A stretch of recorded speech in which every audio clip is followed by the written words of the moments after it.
Olá, minha criança. Sente-se e aproveite e pegue um café ou um chá se preferir. Nesta noite sombria, precisamos nos aquecer. E hoje trago a vocês uma história de se arrepiar. Uma história cheia de mistérios que você tem a sorte de ouvir. E antes de começar, se inscreva no canal. Não custa nada e ainda me ajuda muito. E obviamente, não pode faltar um like e um comentário. Amo ler e responder a todos.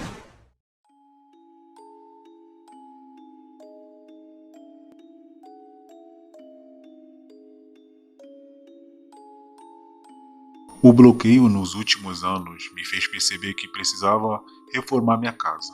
Moro aqui há 7 anos e nesse tempo não atualizei absolutamente nada. Eu tinha grandes planos, mas o trabalho e a preguiça me venceram. Até que o Covid me obrigou a ficar em casa. Minha casa é uma das casas mais antigas de Fort Collins. A parte original foi construída em 1869. 3 quartos e o sótão foram adicionados em 1907. Uma reforma ocorreu no final dos anos 70, embora não tenha sido uma atualização completa. O terceiro quarto e o porão ainda estão em condições originais. O porão era principalmente terra, comecei meu projeto lá. Eu queria criar uma sala de som para gravar. O estranho era que o porão era muito menor do que o projeto original da casa. Eu nunca tinha pensado nisso, até começar a reforma. Mas enquanto eu trabalhava para reforçar a fundação em uma seção, descobri uma porta de tijolo. Foi feita em algum momento antes das adições da casa, em 1907. Eu sei disso porque o aviso pintado no tijolo dizia: não entre, Black Damp, 7 de julho de 1872. Consultei a cooperativa de mineração local depois que uma pesquisa no Google me ensinou sobre a diversão que é Black Damp.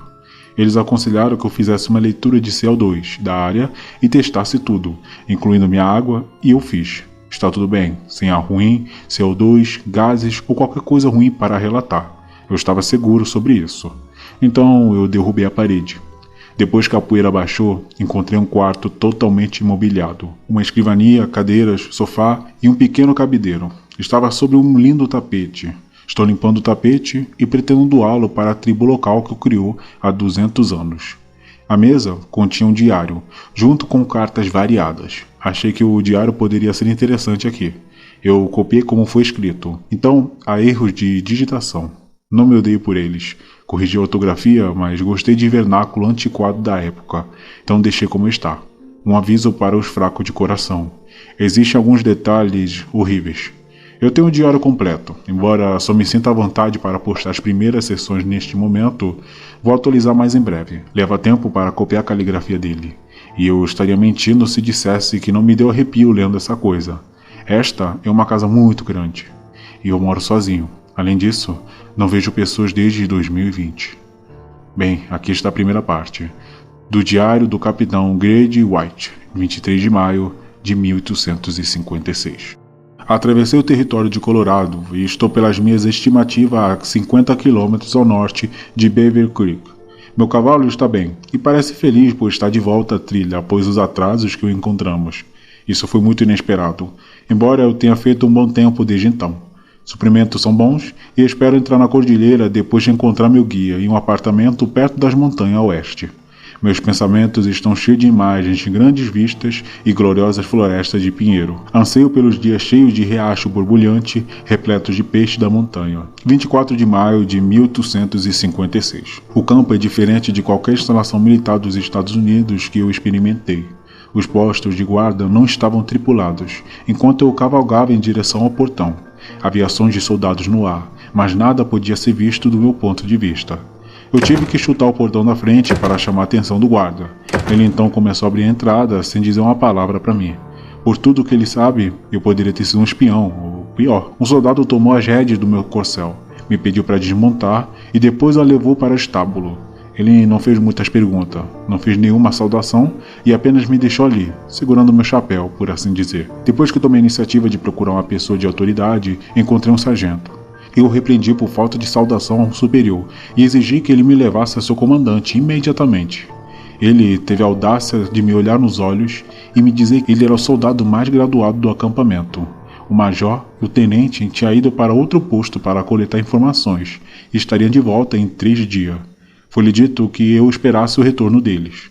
Com essa notícia, fiquei, e acredito com razão, indignado. Tenho a tarefa de explorar uma região específica, não de agradar a um acampamento cheio de homens alistados que ainda não tinham lutado. Não tenho interesse em ficar, embora pareça que não tenho escolha. O Major terá notícias dos meus superiores, com certeza. No entanto, encontrei meu guia e faremos preparativo para a expedição, planejando partir na manhã de seu retorno. Os quartos que lhe me forneceram cheiravam a uísque barato e prostituta. 25 de maio de 1856. A chegada de meu guia foi adiada para depois de amanhã, então eu aparentemente estava destinado a ficar aqui por 3 dias, não importa a circunstância. É do jeito que está, determinei que o melhor método para lidar com a atitude indiferente em torno deste campo é ignorá-la. Nenhum dos homens parece entender meu lugar aqui. Na verdade, fui questionado abertamente sobre o meu verdadeiro propósito, e se isso significa que os soldados logo se mudariam para outro campo. A maioria parecia ansioso para estar longe daqui. Minha curiosidade levou a melhor, e comecei a questionar algum dos homens. Eu sabia que havia desconforto sobre o acampamento, e esperava chegar ao fundo disso. Acontece com mais frequência do que você pensa. Um acampamento pode ficar cada vez mais isolado às vezes, e esse isolamento pode causar um comportamento estranho. A inquietação que senti nos homens deste acampamento parecia ter um toque de malícia. Era como se os homens temessem alguma coisa e não admitissem, nem para si mesmos, que eram incapazes de resolver exatamente o que era. Minhas investigações entre os homens foram recebidas com cautela. Eu entendo que os garotos não queriam ficar loucos e arriscar perder o cheque, mas seria errado dizer que não houve muita cooperação direta. Encontrei um jovem ao longo do podre enquanto pescava. Apresentei-me e ele respondeu na mesma moeda. Seu nome é Cabo W.S. Foster. Vou me referir a ele como W.S. Aqui está a nossa conversa, tal como me lembro. Percebi uma estranheza no acampamento, disse olhando para W.S. Eu diria que é mais como algo que não está certo. Inferno, até os cavalos sabem disso. Eles vão fugir assim que você soltar as rédeas. Não importa se eles estão no acampamento ou em patrulha. Algo aqui os assusta, e isso me assusta. Bom, você tem ideia do que seja? Houve resmungos sobre isso e aquilo. Você sabe, os andadores espirituais nativos de sempre, Skinwalker, a lista continua. Não vi nada, embora senti olhos em mim. Mesmo aqui, onde me sinto relativamente à vontade, sei que estou sendo observado. Bem agora. Nesse ponto, W.S. começou a pescar uma truta magnífica. Senti um apontado de inveja, pois não tinha meu equipamento de pesca para me juntar ao homem. Muito bem, cara, um belo exemplar. Obrigado, senhor. Vou cozinhá-lo e esta noite convido você a se juntar a mim. Aceito. Então, você sente isso? Ele estava sussurrando nesse momento, os olhos correndo ao redor, mas tentando permanecer calmo e controlado, para que ele não reconhecesse a presença. Eu podia ver o cabelo dos braços do homem em pé. Ele estava realmente assustado. Eu não sinto nada mais do que eu sentia antes. Não está aqui exatamente. Eu não posso agitá-lo. É como se eu visse uma sombra sobre mim. Eu não espero que você entenda ainda, já que você acabou de chegar, mas você começará a perceber em breve. Voltei ao acampamento logo depois para escrever isso, para que não me esqueça. A última parte da conversa continuou, passando pela minha mente. Corp Foster é um jovem muito interessante. Gostaria que ele elaborasse sua história durante o jantar. Atualizarei esse registro mais tarde, com qualquer informação pertinente que ele possa oferecer. Até esta noite. Pretendia jantar com W.S. Foster esta noite, embora de repente ele tenha adoecido. Eu me pergunto se a qualidade da água do rio teve algum papel, ou se ele preparou o peixe de forma inadequada. De qualquer forma, sinto que posso ter evitado o mesmo destino por estar alguns minutos atrasado para o jantar. Com minha noite agora livre de distrações, parti para encontrar outros soldados no acampamento, para discutir a conversa que tive mais cedo. Encontrei-me com 3 homens enquanto jantavam no refeitório. Os alistados Grant, Power e Hackney me ofereceram espaço em sua mesa. Comecei a discussão com recapitulação da minha conversa anterior com Foster.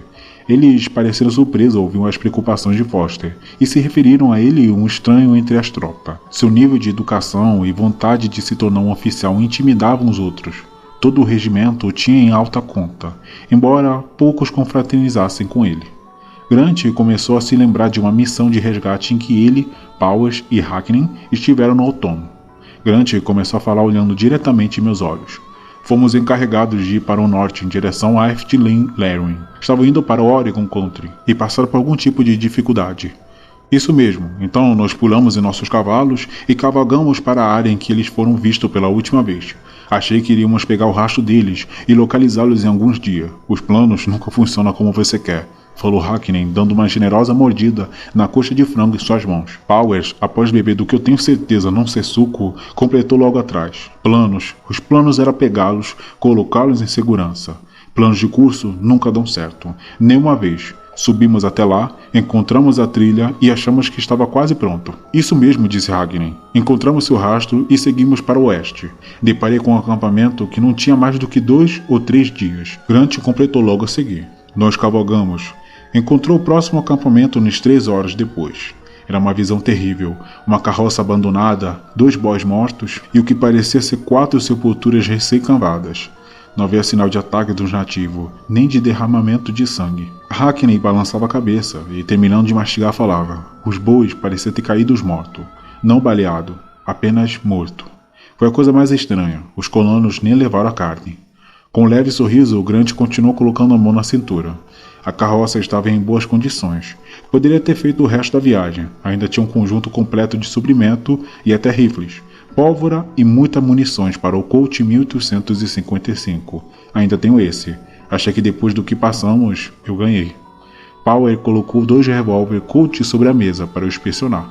Ele olhou para eles como se fossem seus filhos. Após olhar bem, Grant os recolheu. Enquanto o guardava, dizia olhando para baixo. Aquela caravana não precisa mais dele.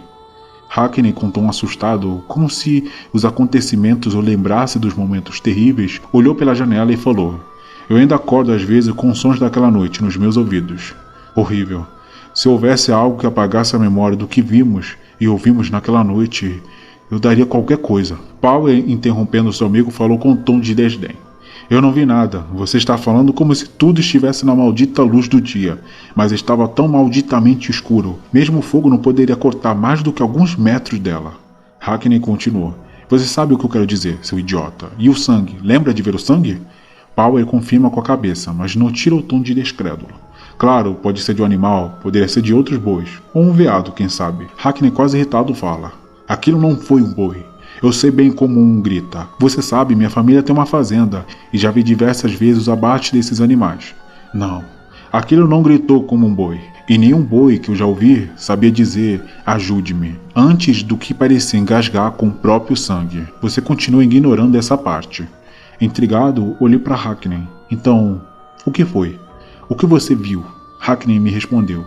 Olhou para mim, seus olhos estavam dilatados, como se ele estivesse descrevendo o que vê e não relembrando de uma antiga memória. Acendemos as tochas e fomos encontrar a fonte de sangue. Estava correndo em todos os lugares. Havia como rios grossos e negros de sangue correndo pelo chão, como se estivéssemos em um maldito matadouro. Grant completou, exceto que não havia corpos. Nenhum. Procuramos por toda a área e encontramos nada. Powell, olhando para mim, balançou a cabeça e falou quase sorrindo. Então eu disse, para o inferno com isso, e meu cavalo e eu encontramos uma bela clareira a cerca de 1/4 de milha de distância. Acendi uma fogueira, montei meu saco de dormir e fui dormir. Acordei com o sol e encontrei esses dois parecendo ter visto a maldita bruxa do sino, ou algo assim. Hackney, apesar do tom de piada de Power, fala com um tom sério. Isso é porque nós vimos. A essa altura estava como criança ouvindo a história, intrigado, querendo saber o final. O que você viu? Grant continuou de onde tinha parado. Nós vimos alguma coisa. Era alto, com a cabeça de urso ou leão, mas sem pele. Apenas um crânio. Seu corpo era magro e desnutrido. Ele estava usando algum tipo de calça, mas estavam quase completamente podre. Hackney, deixando o carvo no prato, cerra o punho e olha para o vazio. Eu nunca vou esquecer essas garras. Pareciam facas penduradas em tiras de carne branca. Grant continua. Eu fiquei lá, olhando para essa coisa, enquanto ela se aproximava de mim. Eu não conseguia me mover de medo. Eu puxei minha arma e dei um tiro. Acertou direto no olho. Ele uivou, senti minha vida sendo drenada de mim por causa daquele som. Então, ele se foi. Por alguns segundos, o silêncio toma conta da mesa, até Power, segurando a risada, a falar. Eu ainda acho que eles estão cheios de merda. Mas algo os assustou muito. Grant não falava. E Hack estava resmungando sobre a necessidade de voltar ao acampamento, que não havia mais colonos esperando por resgate. Não reclamei, mas sabia que voltar sem nenhum sinal dos colonos não ia agradar muito aos nossos superiores. Hackney, apesar das piadas de Power, não deixou se abalar. Esperamos até aquela tarde para voltar ao acampamento da noite anterior. O acampamento estava em estado cheio de sangue por toda parte. Não conseguimos encontrar nenhum corpo, mas encontramos mais 2 carroças. Elas estavam de ponta cabeça, de pé no ar. Gritamos para qualquer pessoa na área, mas não teve resposta. Grant, afastando o copo de sua boca, continuou. A roda estava girando na brisa. Apenas uma roda. As outras estavam paradas. Eu fui e agarrei para pará-la. Quando soltei, ela começou a girar novamente, só que mais rápido. Então parou. Começou a girar para o outro lado. Alguma coisa estava fazendo a roda girar, mas eu não conseguia ver nada. Hackney confirmou e continuou a falar. Foi estranho. Perguntei em voz alta se havia alguém ali. E a roda parou. Todo esse vento se levantou ao nosso redor, e eu podia jurar que ouvi meu nome sendo chamado. Afastei-me da carroça e tropecei na queda de uma árvore. Tenho uma cicatriz até hoje, 10 centímetros de galho. Foi o que o cirurgião tirou. Ele quase se matou, disse Power. Voltamos rápido e chegamos em pouco mais de 12 horas. Mas eu estaria morto. O cirurgião do acampamento me salvou. Levei 1 mês antes que eu pudesse subir um cavalo novamente. 2 antes que eu pudesse fazê-lo sem dor. Fizemos o nosso relatório, continuou Grant, e fomos ridicularizados.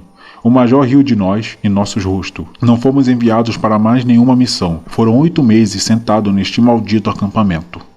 Power, terminando sua comida, ri. Eu ainda acho que esses 2 encontraram um estoque de uísque em uma das carroças e sonharam com a coisa toda. Agradeci-lhes pelo seu tempo. Não sei o que fazer com essa história, mas está tudo no relatório que eles arquivaram. O sargento foi bom o suficiente para trazê-lo para mim mais tarde a esta noite. Ele não estava feliz, mas obedeceu às ordens. Eu estou ansioso para deixar esse lugar. Até amanhã.